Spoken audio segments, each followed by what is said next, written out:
Hello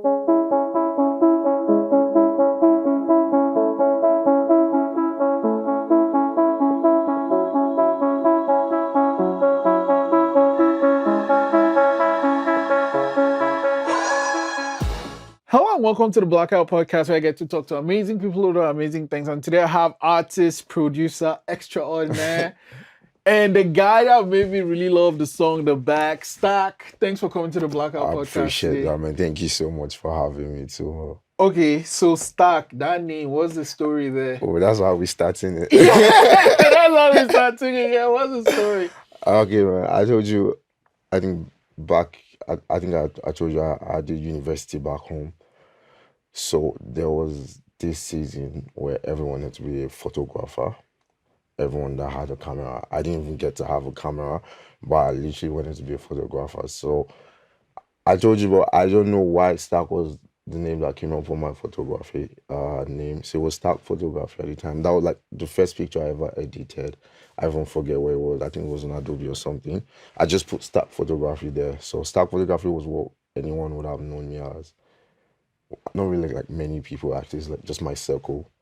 So Stark was what everyone started calling me even before I started making beats or like producing and all of that. So it was the name I just held on to. So from photography. Yeah, pretty much from photography, and then when I started making it, so it's not even like a music name. It's not. Came from something It's else. just, I'm like, yeah. I It's thought it's just- how you stack your beats. It's just perfect, right? Because it just fits with all of that. So yeah. Right. So music, how did that, like, where did music come from for you? Shout out to my D. There's this guy I knew from high school. So his brother used to make beats. I didn't know anything about that. He just would come to school and say, "Oh, my brother produces music. My brother's an artist." And then on visiting days, because I went to a boarding school, right? On visiting days, the same brother came with the laptop. So that was my first instance on FL Studio. So I just seen what it was. I was like, interesting. And then I went back home. I took my mom's laptop and I downloaded like a demo version of FL. So from there, it wasn't anything serious. Almost was like a toy. It was just something very fascinating. It's like, oh, this is how you do. You're discovering every sound. So I'll go into uni also at this point now. And then in uni, there's literally people already making music. Like people like probably not my roommates or like on the next room, or I know there's people doing this. So already I'm getting interest now. I'm not even doing anything about music, but I'm trying to sleep. I'm trying to wake up. There's some guy recording music in the side end room or all that kind of thing. So I just got introduced to the life like that, I'll say. Then I had a break from when I was going to come to Canada. I stopped at Babcock. So I had this like 1 year break trying to figure out visa and all of that.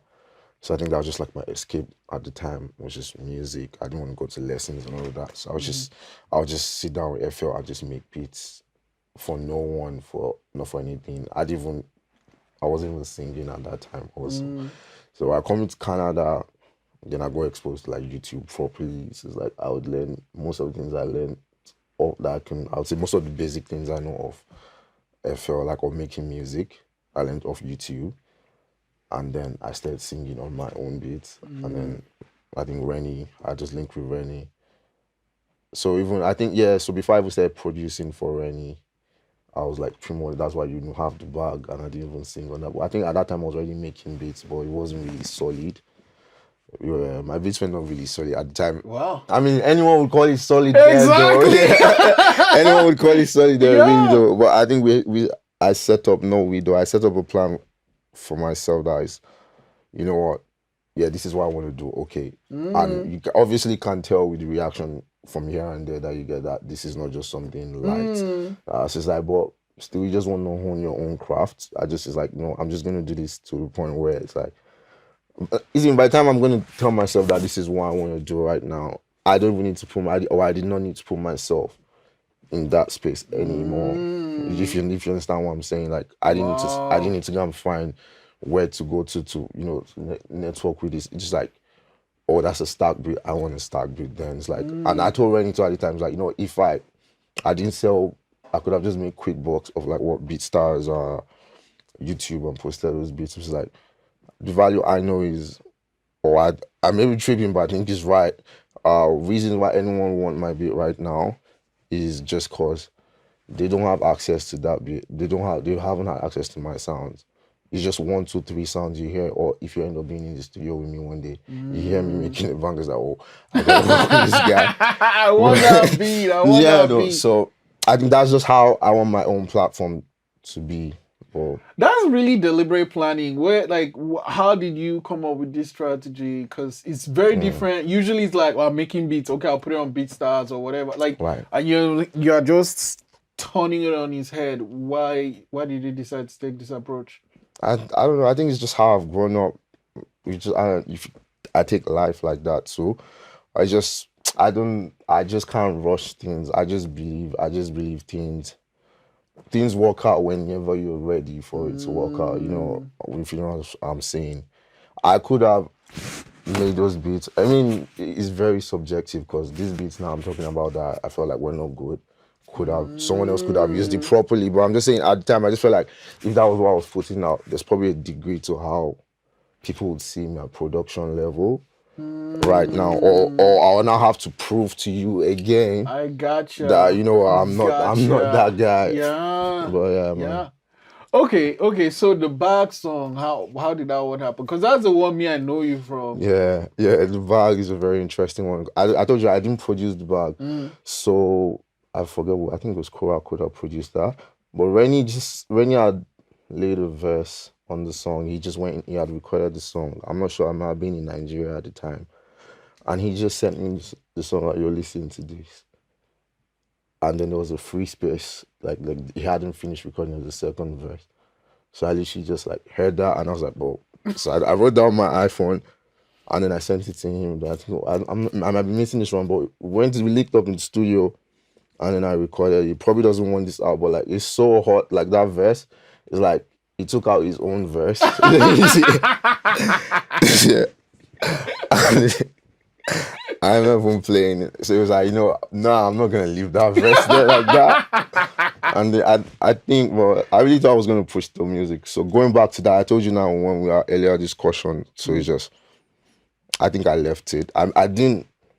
Same thing too, because I wasn't great at it. But I mean, you can tell I already had like talent there. But you still need to work on your craft anyway. Enough. So I pretty much feel like I put in the other 3-4 years into production as opposed to like songwriting itself. So sometimes now, if I try and write a song now, it's not even as fluent as back then. So because you're just focused on producing. So okay, let's now talk about your process for production. What happens? Like, okay, you want to make it be like, do you hear the music from the heavens? How does it happen? Yeah, amazing thing about the music also is definitely not inspired by anything. Like sound itself, like maybe the feeling I want of my song might be inspired by another song, like the kind of emotions I like that I want to play with the song. I definitely get that from other songs I listen to. I'm like, oh, this is how the strings made me feel. This is how the sound made me feel. But when it comes to making it, you see that laptop is there. I just open it up and I sit down and I just figure out the sound, man. I think it's very hard for you to come and tell me, yo, I want a reggae beat. I mean, not like reggae beat, but like I want this type of beat. Like that just like kills my structure. It's like, oh, now I have to do this. Like you're telling me to go and pick that one sound, right? As opposed to like I just click on this sound and I hear it as a tune. As oh, that's the sound I want to work with right now, and I can. So sometimes I tell myself I'm going there to make like a 100 BPM beat. And I probably end up making like a 90 or 120. It's just different. I really can't say, man.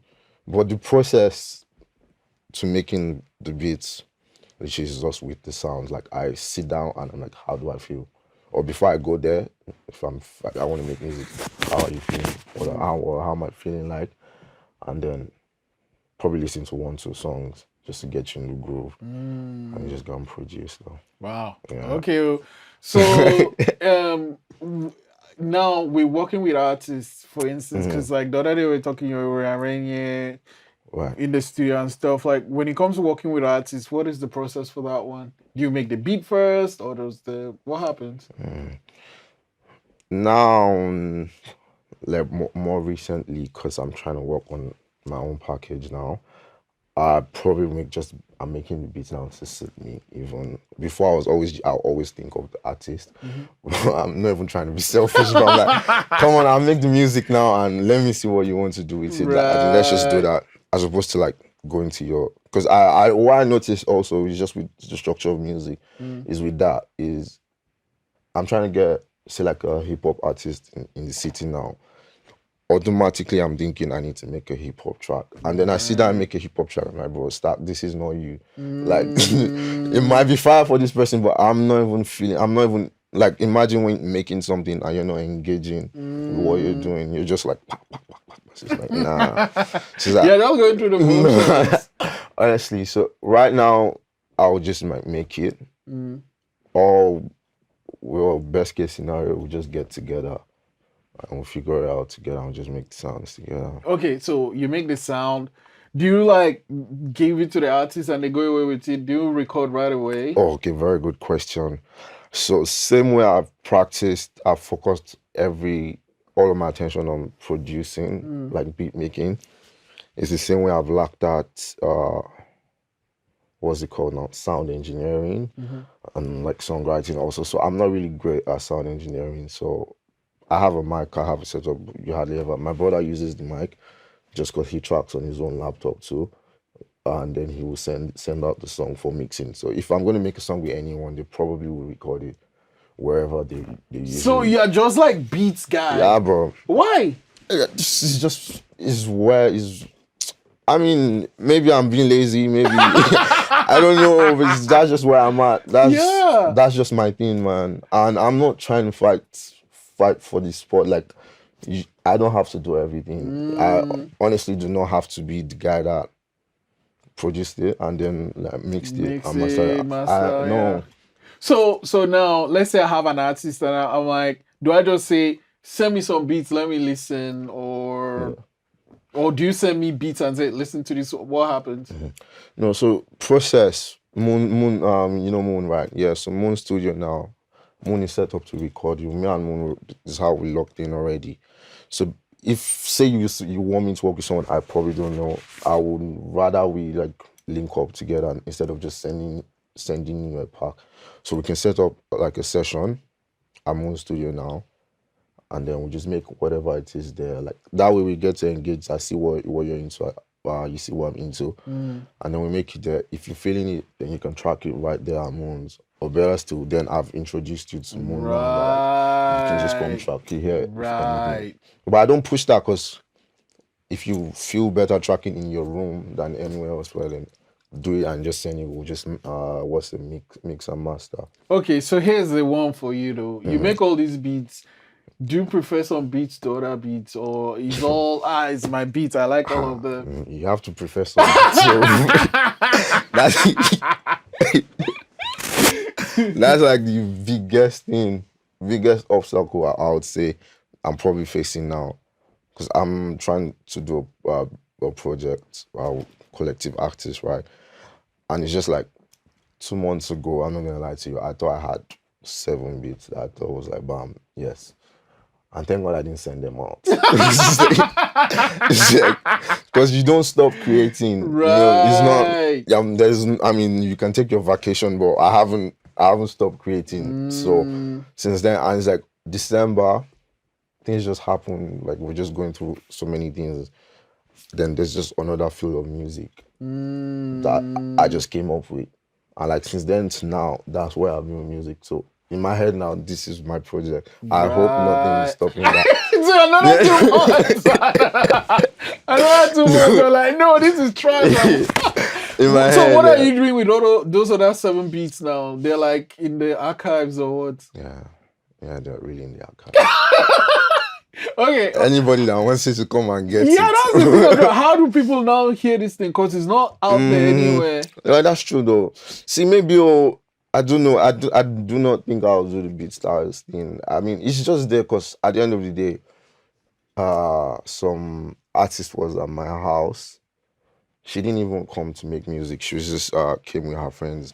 So I was playing a beat. I was making music, and she listened. I was looking for something, and I just played this old beat, and then she's like going crazy over it. I'm like, bro, chill. This thing's like 2021 or something. It's like, why? What's going on? So I just, well, I don't think anything went with that conversation. But where I'm going with it is, I've come to terms that if I don't like it, Someone else will is love probably it. loving it, right? Yeah. So yeah, real question I probably would take. That's probably my take home, is like, see how we can get all this music out there for people, for artists. But again, I just feel like, I'm getting to the point. I'm gonna work with people, man. My connections are gonna grow larger, and then this is just gonna be files that are gonna be available for those artists. Okay, you know what? I'm always enjoying talking to you, but I can't let you go without asking you this question. No. Yeah. So my last question for you is, now you've built this, I guess, I don't want to say business, but you've built this music factory per se. And you are at this place where you feel like, okay, you are kind of at the next level to expand it to what you want to be. Right. Now, I'm not asking you to be a prophet or whatever, but where do you see Stak in like 5 years' time? Crazy. I'm laughing because we just had this conversation yesterday with someone also. 5 years down the line, as you know now, if you cannot tell, I'm not really involved in the music like that. 5 years down the line, I hope, I pray into existence actually, that I'm heading that music group like it's supposed to be. So we have Million Vibes.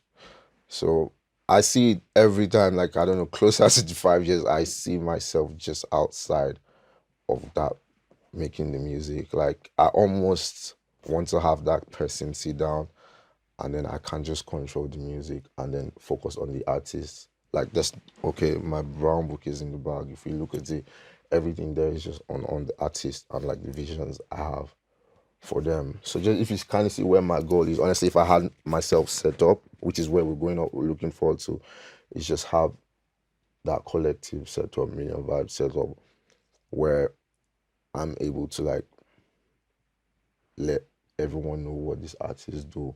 Because this is not just, I'm looking for artists to work with. These are people that I really believe, like, in the connections we have. And that's why I told you, like, my music, I'm not searching for like who to work with. So honestly, anyone I'm working with right now is because we connect. And like, those are the people I've pretty much, through any indifferences, we just keep them like, this is who we believe in, and this is who we know we'll work with. Like, every goal I have, can't really talk much on goals here right now. We'll just be here all day.